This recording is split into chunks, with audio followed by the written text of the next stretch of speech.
What's going on, everybody?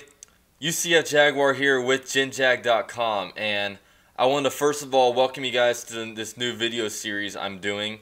This is the first of 10 of my position previews, and I was really sitting down thinking about what position group I should do first.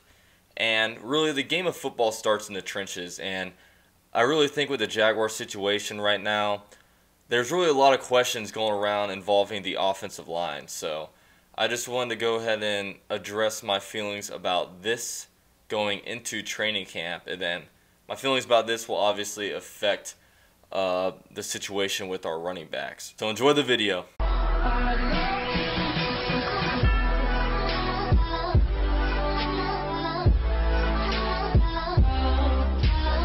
So the Jaguars' offensive line situation is really hard to sit down and diagnose, just because there's really a lot of questions going around about what the heck the lineup is even going to look like. I mean, the two main things that have been throwing people off is the fact that they've been shuffling around the interior of our offensive line. And the left guard position was a big position of need going into free agency this year, and they were in the Kevin Zeitler sweepstakes, but they missed out on him.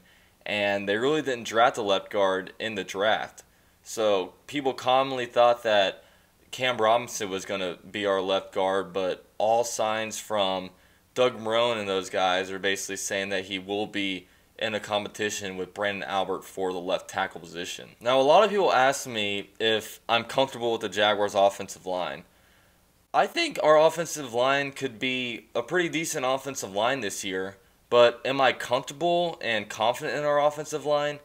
Hell no. If you were to really ask me any player that I was really comfortable and confident in, it would only be Brandon Leonard, who should be our starting left center this year. But if you look at our projected starting offensive line, we'll go to the left tackle, and you either got Brandon Albert or Cam Robinson. Now, first of all, Cam Robinson is a rookie, so I try not to expect too much out of those kind of guys. And Brandon Albert is coming off of his 11th off season. He didn't participate in OTAs at all. He came in out of shape, and I'm not gonna lie, when I listened to his press conference, it was a little disappointing. He just didn't seem like he really had that much fire in him. So hopefully he doesn't just ride out. Hopefully he can have a pretty decent year for us, because we will probably need him to be one of our starters. And if you go to the left guard position, you have Omame, who they tried to upgrade from in free agency when they were in the Kevin Zeitler sweepstakes, but they got outbidded, and they didn't go after any other offensive linemen besides, or offensive guards besides Earl Watford. But then you go to center, I like Brandon Linder. You go to our right guard, and it's probably going to be AJ Cann, who is coming off a pretty bad year last year, and a guy he wasn't really that good at all in the run game, and that's what our team's new offensive identity is going to be. And then you go on to our right tackle and Jeremy Parnell, who's only missed 2 games in the last couple of years, but people inside the building are comfortable with him.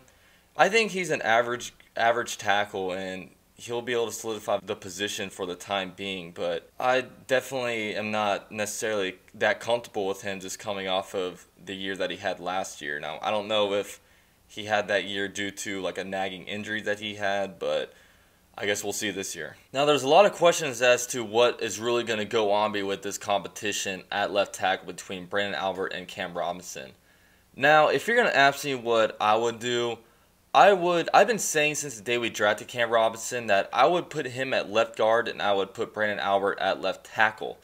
And then either next year or the year after, we could potentially move Cam Robinson over to the left tackle position, just like the Miami Dolphins did last year with Laramie Tunsil. Now, when it comes to Brandon Albert, I wouldn't put him to guard, because he's been playing the NFL for 10+ years at left tackle. He's made multiple Pro Bowls, and I'm just not in favor of teaching an old dog new tricks, especially with what looks kind of like an almost uninspired Brandon Albert coming into the very tail end of his career. And with Cam Robinson, I've been saying since the whole draft process that I like him more at guard, because his strength is his power and his run blocking ability, and just he's able to manhandle people just because of technique and size. But he's not as good in space when it comes to these fast edge rushers. Like, he does have like the best footwork, so like, why not put him at guard and let him really play to his like strengths? And in a time being, he could take 13 reps at left tackle just so he can get that kind of practice in. So later in his career, out of the next year or a couple years, then we could really try him out at left tackle and maybe see if he could be our franchise guy. And I also don't see any of these guys being a backup, because while the front office and Doug Marrone have not ever hinted that they're going to be playing any other position but left tackle, Doug Marrone has said in multiple press conferences that he wants the best 5 guys out there.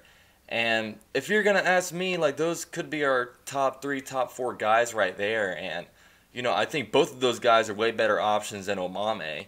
So I just think that our offensive line is basically going to look like Brandon Albert at left tackle, Cam Robinson at left guard, and then I'm not going to be playing musical chairs with the right side of our line. I'm going to keep it at Brandon Linder at center, AJ Cann at right guard, and Jeremy Parnell at right tackle, just because I don't know how much of a difference it'll make moving AJ Cann to left guard. Like, is that going to all of a sudden flip the switch for him? Like, I've never played the game of football, never coached it or anything, but I just feel like myself, it just doesn't make much sense from like a layman's point of view. But that's our starting offensive line, those 5 guys. But I see the Jaguars keeping 9 players on the roster. I see us keeping Tyler Shatley, who's basically a swing center and guard. He's a really powerful dude. The coaches really like him and his work ethic. I see Luke Bowenko making a team. He can pretty much, they put him at every single position on the offensive line. Now, granted, he hasn't started a game since the year 2014, his rookie year, but I thought he had a good year that year. He's a guy who offers some versatility where he could play up center, guard, tackle. He has experience at all those spots. Patrick Omame as a backup guard. And I see us keeping Josh Wells, who's basically a swing tackle. He can play both left tackle and right tackle. But yeah, guys, that's the summary of my offensive line preview. Like I said, I'm not really comfortable going into this year about the offensive line, but hey, this is what we got, and I'm not really a guy that likes to sit here and dwell the negatives. I like to see things from a glass half full approach, and if that makes me a bad like Jaguar publicist or whatever you want to call me, then whatever. But I think that if these guys play at the top of their ability, I think that it could be a potentially good offensive line. Now, they got Pat Flaherty in, who's a new offensive line coach, who's has some Super Bowls under his belt. He's a really highly regarded coach around the league. So hopefully he can go in there and implement some of his practices that's helped him have multiple good offensive lines. With that said, thanks again for watching my video. Let me know in the comments below what you think the starting offensive line is going to look like. I don't respond to all the questions, but I do read them all. So definitely let me know what you guys think. And I will see you guys in my next video on Monday, where I will do the second edition of my position preview. Catch y'all later. But we still have work to do. We have a long way to go. I mean, there's a lot of work that has to go into it. What's your level of satisfaction with how you've been? I don't like that word. I never have. There's more work to be done. We only won 3 football games. We've got a lot to prove. We got a lot of work to put in on the field.